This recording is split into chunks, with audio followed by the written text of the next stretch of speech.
The valley has acoustics that people don't expect. I say that first because it matters for everything else, and because most visitors never stay long enough or quietly enough to notice.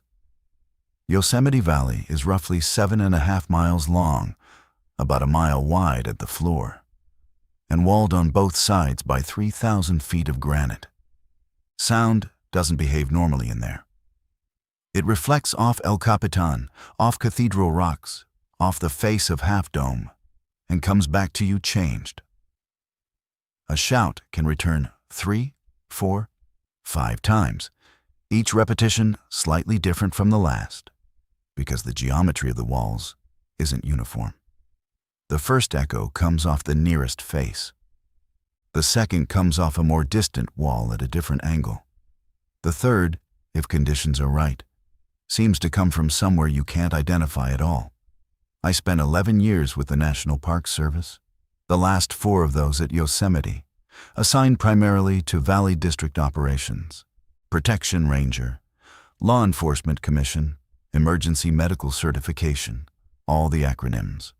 My name is Drew Orlin, and most of what I did between 2018 and 2022 was campground patrols, visitor contacts, traffic incidents, the occasional bear situation, and the regular business of keeping 12,000 daily visitors from killing themselves or each other during the summer months. This happened during my 3rd year, November 2020. Off-season.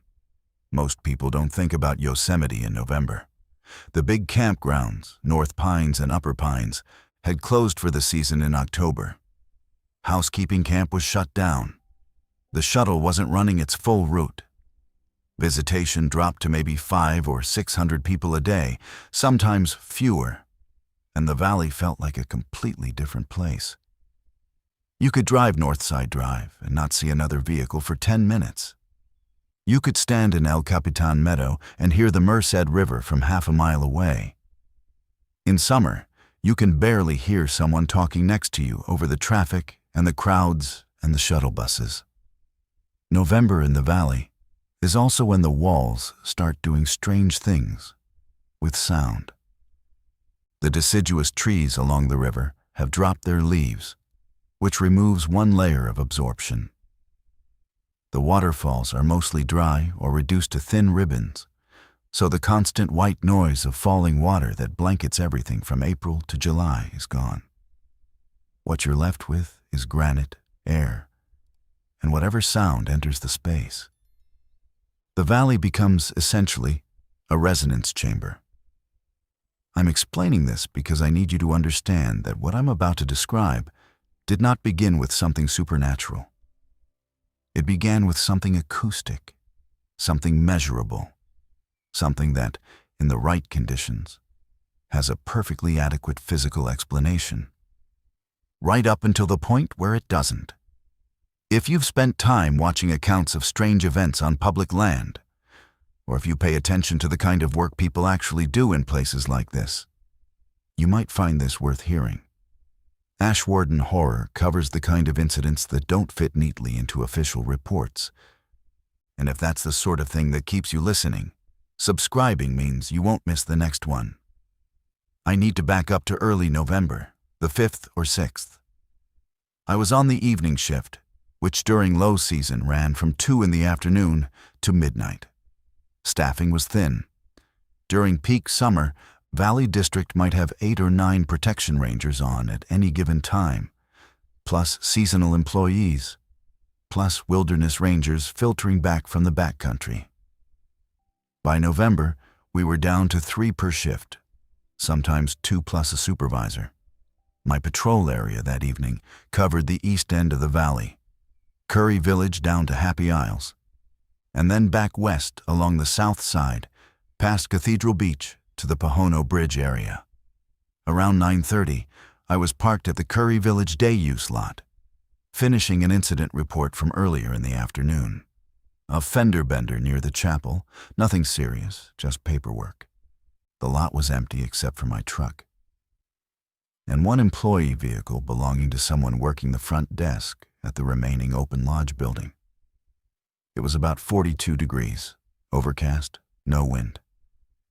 the kind of night where the valley floor goes absolutely still. I heard the first sound at 9:37. I know the time because I just typed it into the incident report's narrative field, so the numbers were right there on my screen.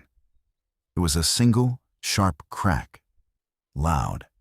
It came from the north, from somewhere up on the wall between Glacier Point and the area locals call the Porcelain Wall.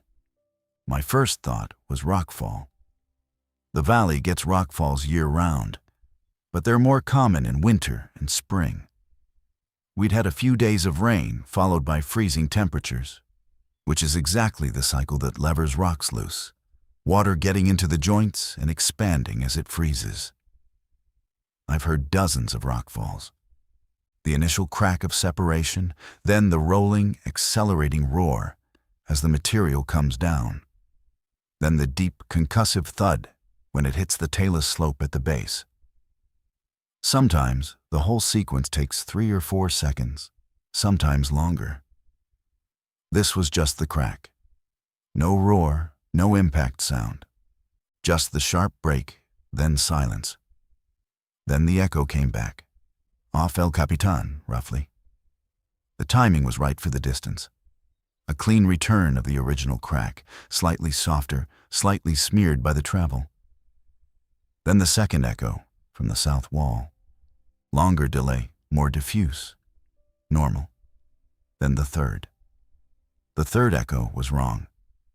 It came from below me, not from any wall. It came from the ground, or from very close to the ground, and it was not a reflection of the original crack. It was lower in pitch, longer in duration, and it did not decay the way a reflected sound decays. It sustained, held its volume for maybe 2 full seconds, and then stopped. Not faded, stopped. I sat in the truck with my hand still on the keyboard and waited. I think I waited a full minute, although it might have been 30 seconds. When you're listening for something, time stretches. Nothing followed.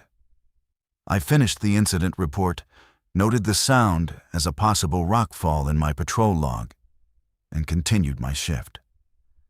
The next day, I mentioned it to the park geologist's office, not because I thought it was urgent, but because we were supposed to report any suspected rockfall events, and I wanted to know if anyone else had called it in or if any of the monitoring equipment had picked it up. The geology tech I spoke with, a woman named Lena Vasquez, checked the seismic data from the nearest station and told me there was no signature consistent with a rockfall event at that time. She said there had been a small event earlier in the day, around 2 in the afternoon, on the north face of Sentinel Rock, but nothing at 9:37. I asked about the acoustic properties, whether a crack without a corresponding rockfall could have been something else. She said it could have been ice fracturing on the cliff face, which doesn't always produce a seismic event. She said it could have been a tree falling somewhere in the talus, which wouldn't register on the seismometers either. Both reasonable explanations. I wrote them down in my notebook and moved on. 4 nights later, I heard it again. Same shift, same approximate time, just after 9. I was on foot this time, walking the closed Upper Pines campground. We walked the closed campgrounds every few nights during off-season to check for unauthorized camping, which happened more often than people think. The sites were empty, bear boxes latched, fire rings cold. I was in the sea loop, about 200 yards from the Merced River, when the crack came. Same character, same sharp, percussive quality, like a large caliber rifle shot, but more resonant, with the density you hear when rock separates from rock. It came from the north wall again, but this time more westward, somewhere near the Royal Arches area maybe. The direction was hard to pin down because the valley was doing its echo work. First echo, off the south wall, expected. Second echo, fainter, harder to place, maybe off North Dome or Basket Dome, maybe a secondary reflection I couldn't triangulate. Third echo, same as before, below me, close to the ground, lower pitch, sustained, 2 to 3 seconds of a sound that was not the same sound coming back. Then it stopped. This time, I had my radio in my hand. I called dispatch and asked if anyone else on the valley floor had reported a loud noise in the last few minutes. Dispatch checked with the other ranger on shift, Dave Kennerly, who was west of the village near El Capitan crossover. He hadn't heard anything. Dispatch hadn't received any calls from the few remaining overnight guests. I reported it as a suspected rockfall and resumed my patrol. What bothered me was not the sound itself. Rockfall is common. Acoustic anomalies in the valley are common. What bothered me was the third echo. In 11 years of NPS work and 4 years in this specific valley, I had never heard an echo come from below. Echoes come from walls. They come from cliff faces, from large flat surfaces, from buildings, from the geometry of whatever hard structure the sound wave encounters. They don't come from the valley floor, which is alluvial soil, river cobble, meadow grass, and forest duff. These are absorptive surfaces. They swallow sound. They don't return it. I didn't know what to do with that observation, so I did what I usually do with things I can't explain. I wrote it down accurately. I filed it where it was supposed to go, and I waited to see if it happened again. It did. November 14th. Same conditions, same general time, same sequence. Crack, first echo, second echo, third echo from below. This time I was at Swinging Bridge, standing on the pedestrian bridge over the Merced, and the third sound seemed to come from the river itself, or from under the river. I could feel it in the bridge deck, a faint vibration that lasted exactly as long as the sound did. I started keeping a separate notebook. Not an official log, just a pocket notebook where I wrote down the date, time, my location, the apparent source direction of the initial crack, and whatever I could describe about the third echo. I did this because I wanted to see if there was a pattern, and because I was beginning to wonder whether I was imagining the third echo entirely. Memory is unreliable. Expectation is powerful. If you hear something strange once and then listen for it the next time, your brain will find it, whether it's there or not. I know this. I've seen it in witness statements 100 times. People who are absolutely certain they heard or saw something because they were primed to hear or see it. So I started paying attention to whether other people heard it too. The problem was that other people were almost never outside after 9 at night in November.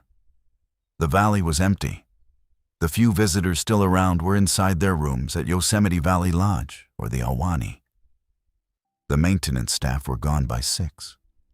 The other rangers on shift were usually a mile or more away from me, and the initial crack apparently didn't carry far enough for them to hear it, or they heard it and dismissed it. Or the valley's acoustics simply didn't deliver the sound to their location the same way. All of these are possible. Sound in the valley is maddeningly site-specific. You can stand in one spot and hear a conversation happening across the meadow, then walk 50 yards and hear nothing. November 17th. I was in the truck near the chapel, engine off, windows down, doing my third attempt at catching the sequence on my phone's voice recorder. The crack came at 9:22. I had the phone sitting on the dashboard, recording. The first echo returned clearly. The second echo was there, but faint. The third, the one from below, I heard it, plainly. It was there, that low, sustained tone, coming from everywhere at ground level for 2 solid seconds. I played the recording back immediately. The crack was there. The first echo was there, reduced but audible. The second echo was barely perceptible. The third echo was not on the recording. I played it back 4 times. The sound I had heard with my own ears, clearly for 2 full seconds, was not captured by the microphone that had been running the entire time, less than 2 feet from my head. I want to be careful here. Phone microphones are not professional recording equipment. They have frequency response curves that drop off sharply below a certain point. If the third echo was genuinely low frequency, below 80 or 100 hertz, a phone mic might not capture it faithfully. That's not mysterious. That's just hardware limitation. I told myself this. I wrote it in the notebook. But I also wrote down that I had felt the sound in my sternum, which meant it had a physical pressure component, which meant it was real acoustic energy reaching my body. And a phone microphone sitting on a hard surface 2 feet away should have picked up something. I started asking questions, not dramatic questions, practical ones. I asked Lena Vasquez in the geology office whether there was any known subsurface feature in the valley floor that could produce or reflect low-frequency sound. She said the valley floor was alluvial fill, hundreds of feet of river sediment deposited over thousands of years on top of glacially scoured bedrock. She said the bedrock surface underneath was irregular, with deep spots and shallow spots, and that it was theoretically possible for a low-frequency sound wave to interact with subsurface features. But she said it was more a curiosity than an explanation, and that she wasn't an acoustics specialist. I asked the interpretive rangers whether any visitors had ever mentioned unusual echoes in the valley. One of them, a seasonal named Marcus, who had worked summers there for 6 years, said visitors asked about echoes all the time, because the valley's acoustics were genuinely remarkable, and people loved to shout and listen. But he couldn't recall anyone specifically describing an echo that came from below, or an echo that didn't match the original sound. I asked Dave Kennerly, the other protection ranger I overlapped with most often, whether he'd ever noticed anything unusual about the valley acoustics on night shift. Dave had been at Yosemite for 7 years. He was quiet, methodical, good at his job, not someone who went in for speculation. He thought about it for a while and said he'd heard strange sounds plenty of times. Ice cracking on the walls, trees dropping limbs. Once, a boulder the size of a washing machine came down near the Yosemite Falls Trail at 3 in the morning, and he thought someone had set off dynamite. But he said no. He'd never heard an echo come from the ground. Then he said something I didn't expect. He said that about 2 years earlier, one of the seasonal rangers had mentioned something similar. A woman named Christine Herrera, who had worked a single autumn season and then hadn't come back. Dave couldn't remember the details. He said Christine had mentioned hearing something strange in the valley at night and had told their supervisor about it. And the supervisor had said something about the valley's acoustics being unusual and not to worry about it. Christine had apparently brought it up again a few weeks later, more insistently, and the supervisor had told her to focus on her patrol duties and stop trying to be a geologist. Dave didn't know anything else. He didn't know where Christine was now or why she hadn't returned for another season. Seasonals come and go. The turnover is constant. Most of them leave for reasons that have nothing to do with the job itself. Better pay somewhere else, housing issues, personal reasons, a different park assignment. You don't track them. I let it sit for a few days. I kept hearing the sequence. November 19th, 21st, 23rd. The interval wasn't regular enough to be mechanical, but it was consistent enough that I stopped being surprised when it happened. Clear, cold nights, no wind, between 9 and 10 in the evening. Crack from the north wall. 2 normal echoes, then the third. On November 25th, 2 things changed. The first was that the third echo lasted longer, noticeably longer, 4 seconds instead of 2. And for the first time, it wasn't just a sustained tone. There was a shape to it, a rise and fall, like a breath, like something inhaling. I'm aware of how that sounds. I wrote it down exactly as I perceived it. And then I wrote underneath it, in capital letters, pattern recognition bias. Because that's what it might have been. The human brain is built to find patterns, especially biological ones. We hear rhythms in random noise. We see faces in rock formations. A sustained low-frequency tone with even a slight amplitude variation will sound like breathing to a primate brain that has spent its entire evolutionary history listening for the breath of predators. I know this, I wrote it down. I still heard what I heard. The second thing that changed on November 25th was that I found the clearing. I was walking the Valley Loop Trail on the south side between Cathedral Beach and Sentinel Beach at about 8:45, 15 minutes before the sound usually started. The trail runs through a mixed stand of ponderosa pine and incense cedar there, with the Merced River about 100 feet to the north and the talus slopes of Cathedral Rocks beginning to rise to the south. I'd walked this section probably 200 times. I knew every bend, every route, every spot where the trail got muddy after rain. There was a clearing off the trail to the south, maybe 40 feet into the trees, that I had never noticed before. I need to qualify that. I had probably walked past this exact spot dozens of times in daylight without paying attention because there was no reason to look into the forest at this point. There was no campsite, no trail junction, no maintenance structure, no reason for a ranger to leave the trail here.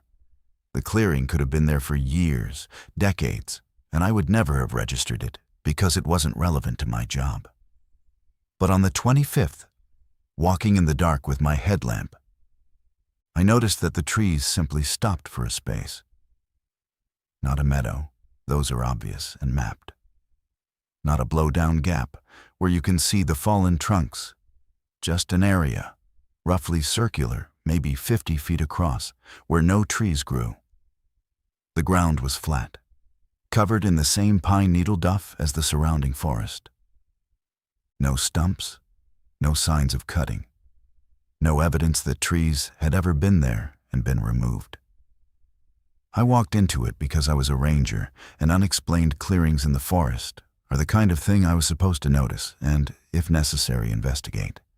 It could have been an old building pad from the CCC era, or a former utility site, or just a natural gap in the canopy. The valley has all sorts of forgotten infrastructure from the early park days. The ground felt different. Not soft, not hard, just different.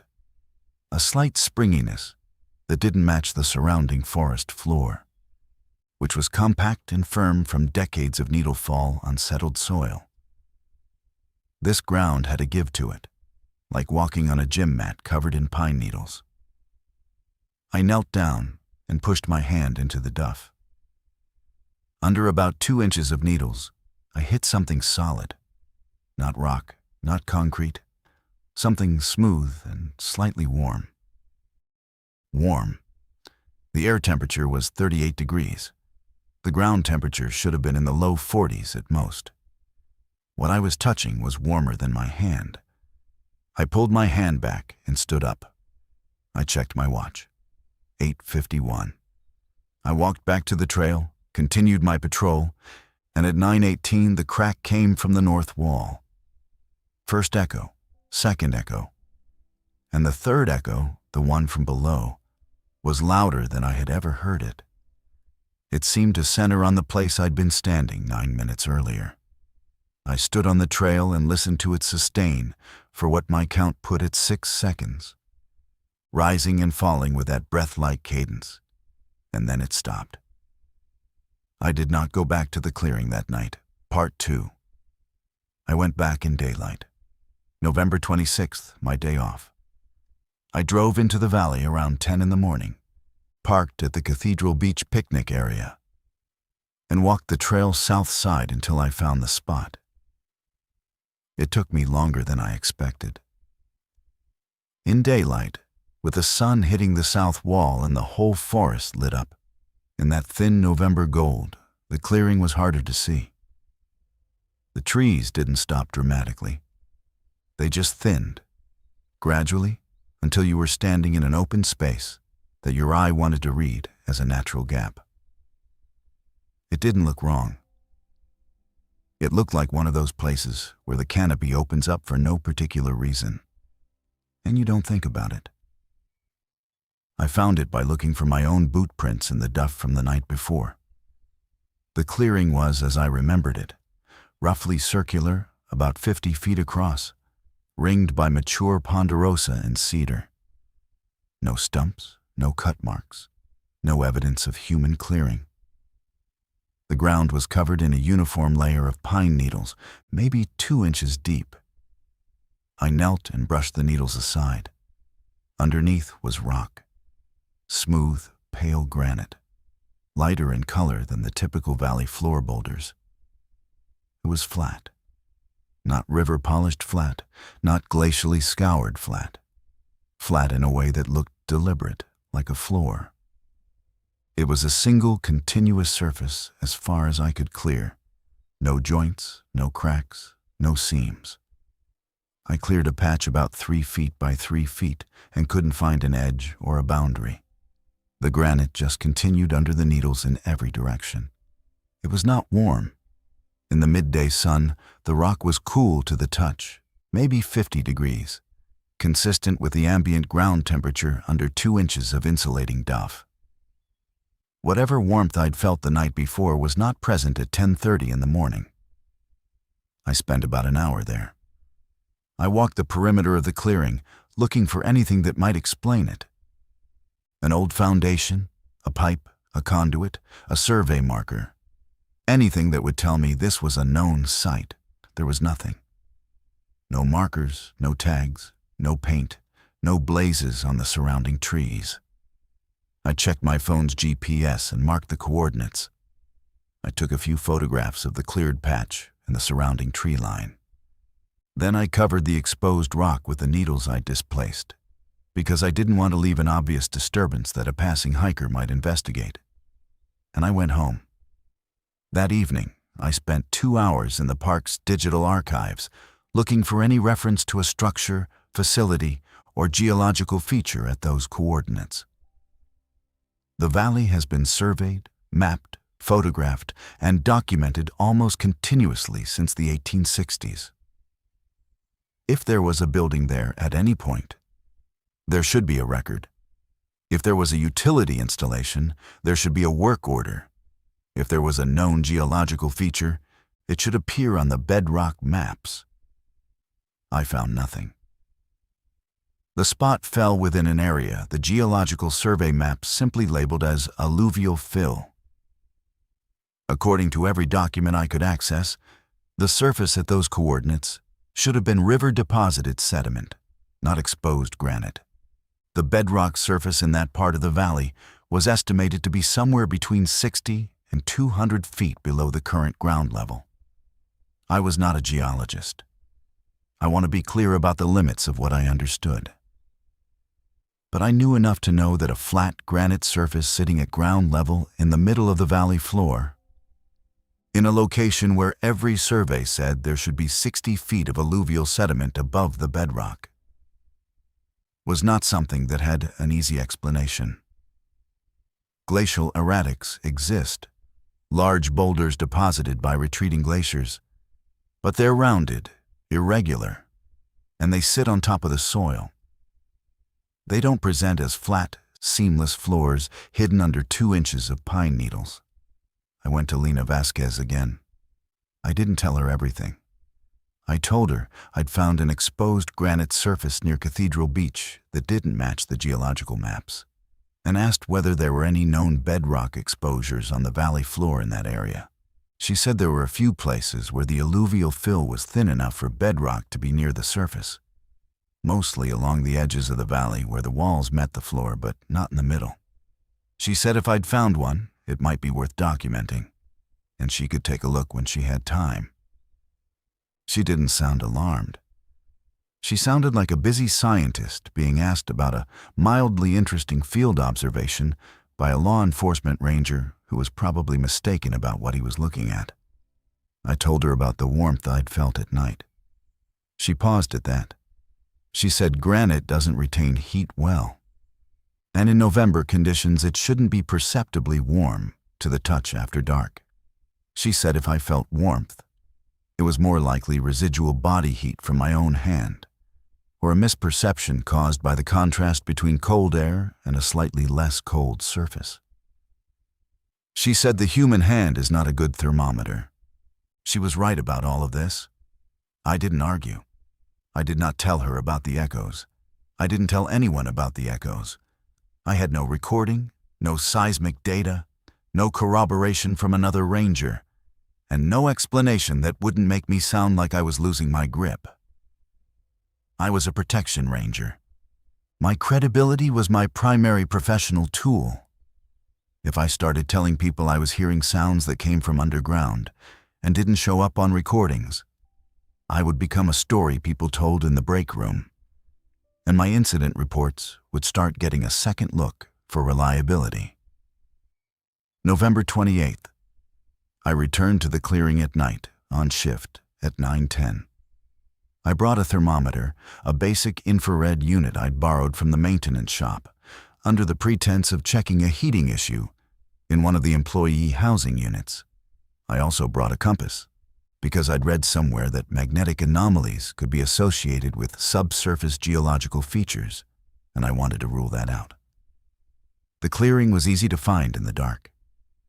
My headlamp picked up the gap in the tree canopy from the trail, and my boot prints from the previous visits were still visible in the duff. I walked to the center and knelt. The ground was warm, not dramatically, not like touching a heating pad. But the infrared thermometer read 58 degrees on the rock surface under the needles, while the surrounding forest floor read 41. 17 degrees of difference. I checked it 3 times, moving the needle layer aside and pointing the thermometer at different spots on the granite. The readings were consistent. 56, 59, 57 on the rock, 40, 41, 42 on the forest floor 10 feet outside the clearing. The compass behaved normally. No deflection, no spin, no anomaly. Magnetic north was where it should have been. I wrote that down because negative results matter as much as positive ones. I sat down in the center of the clearing on the warm rock and I waited. At 9:24, the crack came from the north wall. I felt my body tense, which I noticed and resented, because I was supposed to be observing, not reacting. First echo off the south wall. Second echo, fainter, from somewhere east, maybe off Half Dome's shoulder. Both normal. Then the third. Sitting on the rock. I didn't just hear it. I felt it enter my body through the surface I was sitting on. The sound came up through the granite into my spine. It was not an echo. I am done calling it an echo. It was a response. The initial crack happened up on the wall, a natural geological event, ice fracturing or a small slab separating. And the valley walls returned it as echoes. And then the ground beneath me produced a separate sound in answer. Lower frequency, longer duration. And now, sitting directly on the source, I could tell it was not coming from the surface of the rock. It was coming from deep underneath. It felt like pressing your ear to a pipe that runs through a building and hearing machinery operating several floors below. Distant, transmitted, but physically real. It lasted 7 seconds. I counted. It rose and fell twice in that time, not like breathing, I'd been wrong about that. Like circulation, like a slow, liquid pulse. When it stopped, I got up and walked back to the trail. I completed my shift. I wrote my patrol log. I did not mention the clearing, the rock, the thermometer readings, or what I had felt. The next morning, I looked up Christine Herrera. It took some work. HR records for seasonal employees aren't accessible to line rangers. And I wasn't going to submit a formal request because that would require a reason. Instead, I went through the informal channels that exist in every park. I asked around about who had worked the autumn 2018 season, mentioned Christine's name casually, and eventually found a maintenance worker named Raoul, who had been her housemate in the employee housing that year. Raoul remembered Christine as competent and quiet. A good ranger. She'd been assigned evening shifts in the valley, same as me. He said she'd started talking about sounds in the valley at night around October of that year. And at first, everyone had assumed she was just adjusting to the park's acoustics, which do take some getting used to. He said she'd gotten more insistent about it over the following weeks, and that she'd told him specifically that there was something answering the rock falls. That was the word she used, answering. Raoul said Christine had gone to her supervisor, a man named Phil Beckman, who had since transferred to a regional office, and that Beckman had told her the valley was full of weird sounds, and she should log them if she wanted, but not let it distract from her duties. Raoul said Christine had seemed frustrated, but not unhinged. She'd finished her seasonal appointment, hadn't applied for the next year, and as far as he knew was working for a state parks agency somewhere in Oregon. I asked if she'd ever mentioned a clearing. Raoul didn't remember that. He said she'd talked about a specific area near the river where the sounds were strongest, but he couldn't remember which part of the valley she'd meant. I thanked him and didn't bring it up again. Early December, the first real cold snap arrived, and the valley dropped into the 20s at night. The Kraken response events continued. I logged 7 more between November 29th and December 10th. Always between 9 and 10 at night. Always the same sequence. The duration of the third sound, the response, varied from 4 to 8 seconds, with no pattern I could discern. I returned to the clearing twice more. The thermal readings were consistent, 55 to 60 degrees on the rock surface, regardless of the air temperature. On December 12th, I brought a stethoscope. I know that seems strange. I had one in my emergency medical kit, a basic Littmann that I used for blood pressure checks during medical calls. I drove to the clearing after the campground patrol, knelt on the warm granite, placed the stethoscope against the rock surface, and listened. I could hear something. Faint, rhythmic, very slow. Not a pulse in the biological sense. More like a tidal motion, a slow wash of low sound that built, crested, and receded over a period of roughly 15 seconds, then repeated. It was continuous. It wasn't tied to the Kraken response events. It was just there, happening underneath the rock, like a process that ran all the time and only became audible to the open air when a loud enough surface event, a rockfall crack, triggered the response I'd been hearing. I listened for 10 minutes. The rhythm didn't change. It was as steady and unhurried as anything I've ever heard. I sat back, pulled the earpieces out, and looked up at the walls. The granite was silver in the moonlight. The valley a mile-wide corridor of pale stone and black forest, and somewhere underneath me, under the alluvial fill, under the sediment, something was moving in a rhythm that had nothing to do with the river, the wind, the temperature, or any process I had ever read about or been trained to recognize. I called Lena Vasquez the next morning and told her I wanted to show her something.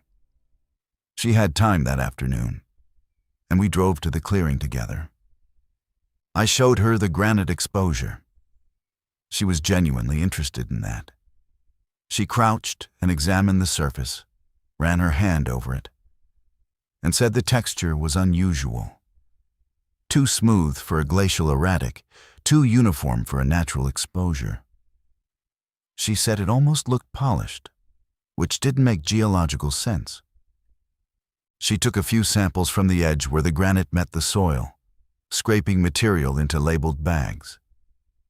She said she'd run some basic analysis when she had lab time. I showed her the thermal readings. She brought her own IR thermometer and got similar numbers. 57 degrees on the granite, 43 on the surrounding soil. She frowned at that. She said it was significant enough to suggest a heat source, not just residual solar warmth. She mentioned geothermal, but then immediately qualified it. Yosemite Valley is not in a geothermal area. The nearest hot springs are in the eastern Sierra, near Mammoth, more than 60 miles away. The valley sits on a granitic pluton, not a volcanic system. There is no known mechanism for geothermal heat to reach the surface in this location. She said she'd like to bring a proper temperature probe and take readings at depth, but that would require digging. And digging on the valley floor required permits from the Resource Management Division, which would require an explanation.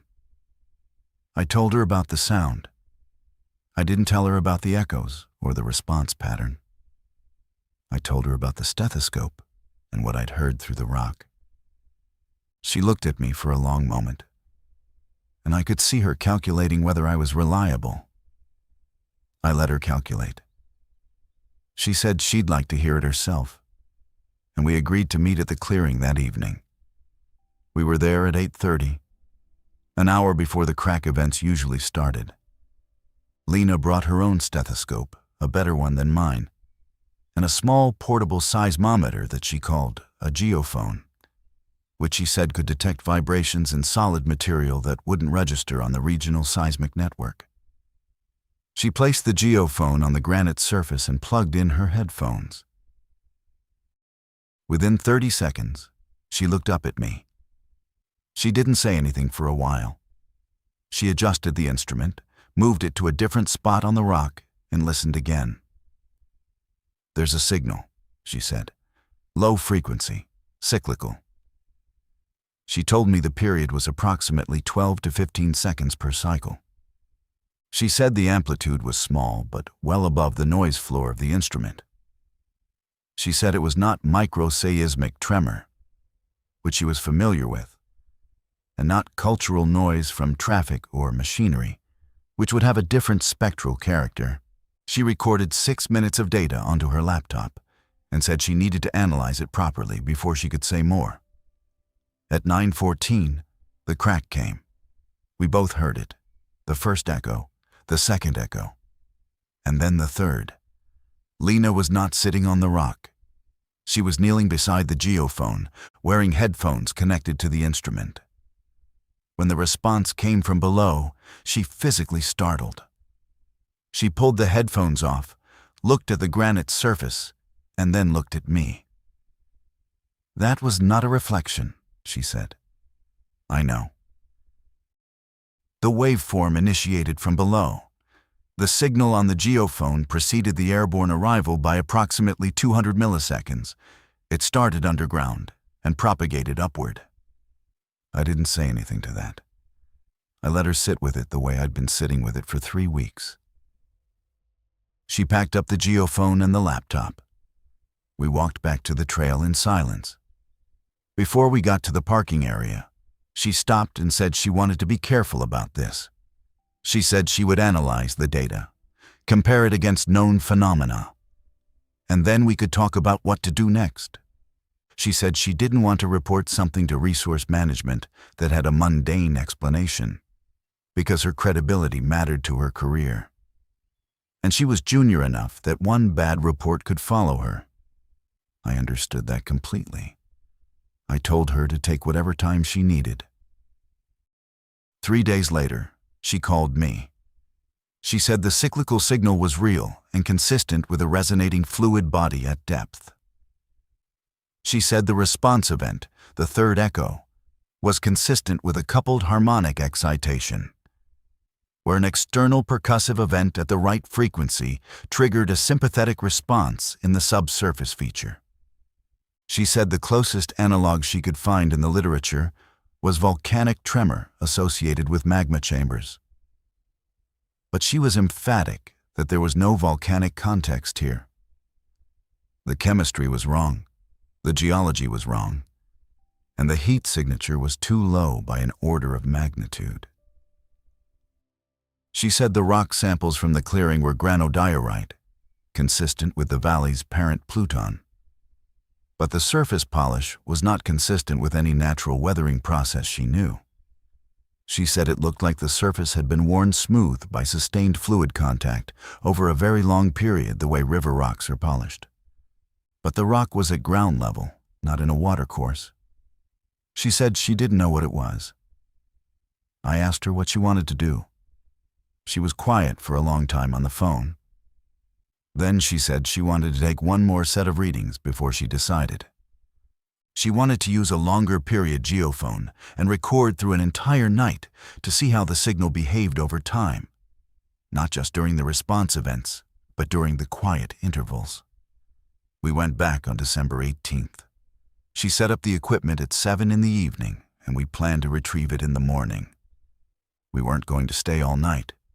We placed the instruments, verified they were recording, covered them loosely with pine needles to avoid attracting attention from any stray hiker, and walked back to the trail. At 9:21, standing on the trail about 40 feet from the clearing, the crack came. Echo 1, Echo 2. The response. This time it lasted 12 seconds. And this time, when it ended, the ground in the clearing moved. Not an earthquake. I've been through earthquakes in the park. This was not seismic shaking. The surface of the clearing, the pine needle-covered granite, flexed. Upward, like the entire 50-foot disk of rock inhaled and rose maybe half an inch, then settled back. The needles shifted. A small cascade of duff slid toward the edges. Lena grabbed my arm. We stood on the trail and watched. Nothing else happened. She retrieved her equipment the next morning without me. I was on shift and couldn't get away. She called me that afternoon and said the overnight recording showed the cyclical signal increasing in amplitude between midnight and 3 a.m., reaching a peak roughly 4 times the evening baseline, and then gradually declining toward dawn. She said the frequency remained constant. She said the coupled response event was clearly captured on the geophone, confirming everything we'd observed. She said the physical displacement was also recorded as a tilt event on the instrument, consistent with a brief vertical excursion of the surface. Then she said she was not going to report it. I asked her why. She said that what the data showed was a large subsurface fluid body, resonating at a consistent period, producing coupled responses to surface percussive events, and generating measurable vertical displacement of a solid granite surface. She said that no known geological process in this setting accounted for those observations. She said that reporting it would trigger an investigation that would involve federal geologists, the USGS, possibly seismic monitoring upgrades, certainly media attention, and inevitably a public safety assessment that could result in closures, restrictions, or panic. She said that the phenomenon, whatever it was, appeared to be stable. The cyclical signal was consistent. The amplitude, while it varied over the course of a night, returned to baseline. The physical displacement was tiny. There was no indication of escalation, no indication of danger, no indication that anything was changing. She said she didn't want to be the person who shut down Yosemite Valley because she found a sound she couldn't explain. I understood her reasoning. I didn't agree with it, but I understood it. We were both junior enough that a report like this, if it went sideways, if it turned out to be something embarrassing or explainable, could define our careers in a way we didn't want. And we were senior enough to know that institutions don't reward the people who bring problems without solutions. She gave me copies of all her data. She said I could do whatever I wanted with it. She said she was going to continue monitoring the site informally and would let me know if anything changed. I didn't report it either. I finished the winter season. The events continued through December, January, February. Same pattern, same clearing, same warm granite, same cyclical signal audible through a stethoscope, same crack and response sequence on clear, still nights. In January, during a week of extremely cold weather, the response events became noticeably louder and longer. The longest I recorded was 19 seconds. The physical displacement happened 2 more times that I witnessed. The clearing was always warm. In March, I transferred to a position at a different park. I'd requested the transfer in October, before any of this started, for career reasons that had nothing to do with the valley. I left Yosemite on March 15th, 2021. Before I left, I went to the clearing one last time. Daytime. I knelt on the granite and put the stethoscope in my ears and listened to the slow, steady rhythm coming from underneath. I counted the cycles. 12 seconds, 12 seconds, 12 seconds. Unchanging, patient. I covered the rock with needles, walked back to the trail, and drove out of the valley. I still have Lena's data. 18 nights of geophone recordings, thermal readings, spectral analysis. It sits on an external hard drive in my desk drawer. I've never shared it with anyone. Lena left Yosemite a year after I did, for a USGS position in Colorado. We exchanged emails for a while. She said she checked the seismic data from the valley remotely every few months, and the background signature was unchanged. Then the emails tapered off, the way they do. I've been back to Yosemite twice since then, both times as a visitor, both times in summer, both times during the day. I did not go to the clearing. I stood on the valley floor with thousands of other tourists and looked up at the granite walls and listened to the waterfalls and the shuttle buses and the children shouting. And underneath all of it, underneath the noise and the crowds and the roaring water, I thought about what I knew was there, 60 feet below the meadows and the campsites and the picnic areas. A fluid body, resonating in the dark, answering the stone above it every time the mountain cracked. The title of this account mentions the third echo, and I should explain the rule because it isn't mine. It was Christine Herrera's. I finally reached her about a year ago through a mutual contact in the Oregon State Park system. We talked on the phone for an hour. She'd heard the same sequence in 2018. She'd found a different clearing, further east, closer to Happy Isles. Same warm granite, same hidden surface. She said she'd listened to 3 response events and then left the valley for the night each time, because on the 4th, something about the sound changed. She said it became directional. It stopped being a general low-frequency wash and became focused, like it was listening back. She said the 3rd response was the last one that felt like you were observing a phenomenon. The 4th felt like the phenomenon was observing you. She said she made a rule for herself, 3 and out. Never stay for the 4th. I never heard the 4th. I always left the clearing after 1 response event per visit. I was cautious by nature and by training, and I never pushed it. So I can't confirm what Christine described. I can't tell you whether the 4th response is different. I only have her word. But I trust her word, because everything else she told me matched what I found independently 2 years later, in a different part of the valley, using different instruments, and arriving at the same conclusion she'd arrived at with nothing but her ears and her professional judgment. Something is under Yosemite Valley. It has a rhythm. It responds to the rock. And on still, cold nights, when the waterfalls are dry and the tourists are gone, and the granite walls send their small fractures echoing back and forth across that mile-wide corridor, it answers. I don't know what it is. Lena doesn't know what it is. Christine doesn't know what it is. The data describes its behavior, but not its nature. It could be a hydrological feature, a pressurized aquifer interacting with the bedrock in ways that aren't well understood. It could be a resonance artifact of the valley's geometry, some deep structural acoustic property of the granite pluton that no one has studied, because no one has been listening at the right time and the right place. There are explanations available. None of them account for the warmth and the polish and the displacement, and the way the sound changes when you stay too long. I go back and forth. Some weeks, I think I should send Lena's data to someone qualified.